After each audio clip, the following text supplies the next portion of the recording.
Ibig sabihin, pag hindi pumayag ang Diyos, iniingatan ka lang niya. God's no is God's protection. Ang pagpayag ng Diyos, indikasyon na mabuti siya. Pero kung hindi pumayag ang Diyos, mabuti pa rin siya. Pag ang Diyos, tumugon sa panalangin, uy, ang buti mo, Lord. Yung nanalangin ka, Lord, ipromote mo ako. Na-promote ka, Lord, ang buti mo. Yung pinayagan ng Lord tayo, dun sa ating nire-request na panalangin, kitang-kita mo ang kabutihan ng Panginoon.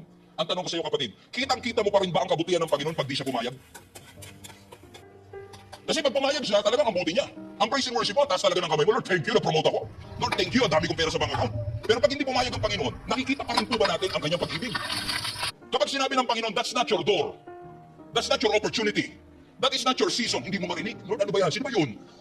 Sinasabi na ng Panginoon, that's not your door. Sinabi na ng leader mo, that's not your door. Pero minsan nagbibigay-bigyan tayo. Oh, sino yun? Hindi yan ang lalaki para sa iyo. Hirap pakinggan nun. Lalo pagka 30 plus ka na. No? Hindi siya ang para sa iyo. You are not anointed for that.